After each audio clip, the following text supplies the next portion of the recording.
vengeful, broken, violent.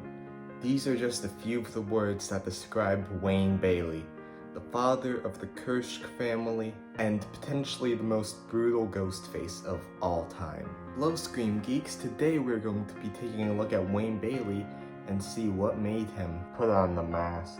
One of the factors that led him to kill is obviously that Samantha killed Richie.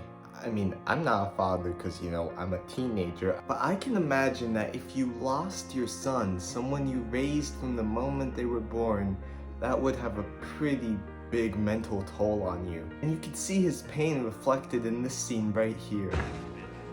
There's a very special bond between a father and his first son. So I think he blames himself partially for Richie's death. He may seem like he blames Core 4 for Richie's death, but I think he also blames himself. I mean, he literally says, Have I been a perfect dad? No. Have I maybe overindulged Richie's love of these little movies? Yeah. So him overindulging Richie's love of these movies, him giving Richie like all of this police evidence from the past Scream movies, ultimately made Richie's obsession into a terrifying reality. If he hadn't helped him build this whole collection, then Richie might not have become Ghostface. So he definitely blames himself, but he also wants revenge on the Core 4 because Sam killed his son. And what better way to avenge your Ghostface son than becoming Ghostface yourself?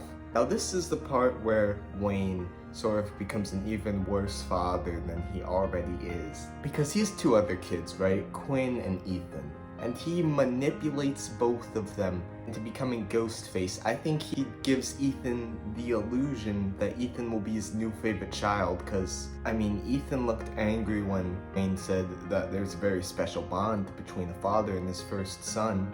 Ethan clearly wanted to be his father's favorite, and his father used that to his advantage. He's like, hey son, if you help me avenge your dead brother, then you'll be my new favorite. We could go on a fishing trip or something, you know? That was a terrible impression.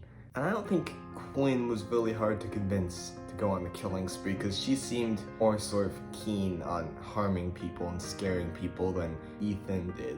The truth is, I don't even think he really cared about Ethan or Quinn that much.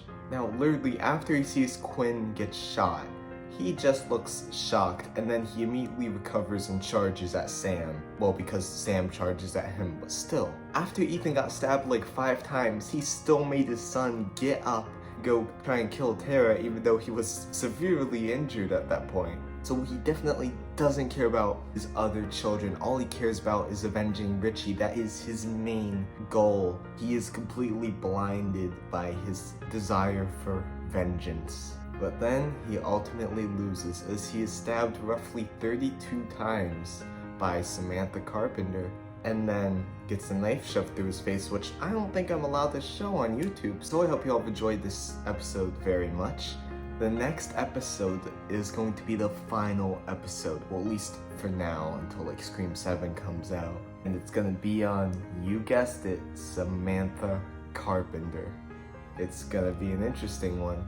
So I want to thank you all very much for watching Scream Geeks, and until next time, toodles!